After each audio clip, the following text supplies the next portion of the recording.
You probably think you're a pretty rational person, right? Especially when it comes to your business. But what if I told you that your own brain is wired with hidden traps, cognitive biases that can send even the sharpest entrepreneurs down a totally wrong path? Today, we're going to drag them out into the light. So, let me ask you this. Is your brain secretly sabotaging your business? Well, the short answer is yeah, probably. See, these mental shortcuts, they're just part of being human. But, and this is the important part, recognizing them is the very first step to outsmarting them. So, let's dive in. All right, so here's our game plan. First, we'll tackle strategic biases, the ones that mess with your big picture vision. Then, we'll get into the nitty-gritty with operational traps that can absolutely kill your projects. After that, we'll look at the people puzzles that affect your team, and we'll wrap it all up with a simple framework to help you become a much clearer thinker. Okay, part 1, strategic biases. These are the big ones, the kind of high-level thinking traps that can build your entire business on a shaky foundation. First up, we've got survivorship bias. This is huge. We look at the winners, the Googles, the Amazons of the world, and we completely ignore the thousands upon thousands of companies that failed. This gives us a totally warped sense of the odds, making success look way easier and more common than it actually is. The media loves a winner, right? But they never take you on a tour of the startup graveyard, and that's where the real lessons are. The harsh reality is that most new businesses just don't make it. So if you want a true picture of what you're up against, you can't just study the rock stars. You got to go visit the graveyard and learn from what went wrong. Okay, next up is confirmation bias. And man, this one is a monster. It's our natural tendency to fall head over heels in love with our own ideas. We start looking for any little piece of data that proves we're right, and we conveniently ignore all the glaring red flags that suggest we might be wrong. It's like trying to navigate a highway by only looking in the rearview mirror. So what's the antidote? Well, it comes from the world of writing, and it's a fantastic piece of advice. Murder your darlings. I know it sounds brutal, but it means you have to be ruthless with your favorite ideas. As a leader, your job is to actively hunt for evidence that proves you wrong. Seriously, try to break your own strategy. That's the only way to find out if it's truly strong enough to survive. And that brings us to the overconfidence effect. We all do this. We all think we know a little more than we actually do. But here's the kicker. Experts are often the worst offenders.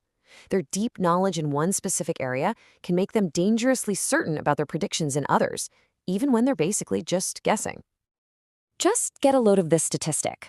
In one study, they found that when experts were 98% sure they were right, they were still wrong 40% of the time. Think about that. That is a massive gap between confidence and reality, and it's a gap that can absolutely sink a business. It's a powerful reminder to stay humble, right? Okay, let's shift gears. Part 2, operational traps.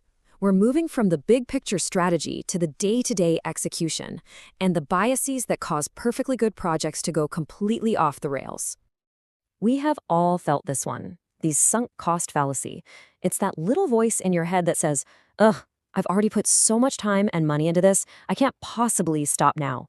It's what makes us throw good money after bad, sticking with a losing project simply because of what we've already spent. And this kind of thinking isn't just for politics. It's everywhere, in business. Just look at the Concorde supersonic jet. It was clear pretty early on that it was going to be a financial disaster. But because billions had already been poured into it, they just kept going, turning what was a bad decision into a truly catastrophic one. Next is the planning fallacy. Oh man, this is the reason why almost every business plan and project timeline is just absurdly optimistic. We naturally imagine the best-case scenario. We see a smooth, clear path to success, and we completely forget about all the inevitable hurdles, delays, and surprise costs that are definitely coming our way. If you want a truly spectacular example of this, look no further than the Sydney Opera House. The plan was to finish it in 6 years for $7 million. The reality, it took 16 years and cost $102 million. That's more than 14 times the original budget. I mean, it's a beautiful building for sure, but an absolute train wreck of planning. Now, this next one, framing, is a little more subtle, but it is incredibly powerful. The idea is that we can come to totally different conclusions from the exact same information, just depending on how it's presented to us. With framing, it's not just what you say that matters, it's how you say it. And a classic example of framing actually reveals another hidden trap, the zero-risk bias. So which of these is better? Well, statistically, method A is the clear winner. It reduces risk by 3 whole percentage points. But you know what? Most people choose method B. Why? Because we are instinctually drawn to the idea of eliminating a risk completely. Getting to zero feels so much better, even if another option gives us a better overall result. That pull towards certainty is a really important lesson. All right, on to our final section, part 3, people puzzles. These are the biases that pop up when we start dealing with our teams, our customers, and, well, ourselves. The authority bias. We are just wired to listen to and obey experts and leaders. Now, this can be incredibly dangerous when your employees are too intimidated to challenge a flawed plan from the person in charge. One bad idea from the top can lead the entire company right off a cliff if no one speaks up. But you know who figured out a brilliant solution for this? The airline industry. After a number of crashes were traced back to co-pilots being too afraid to question the captain, they created something called Crew Resource Management, or CRM. It's a system that actively trains crews to challenge authority and speak up, and it has saved countless lives.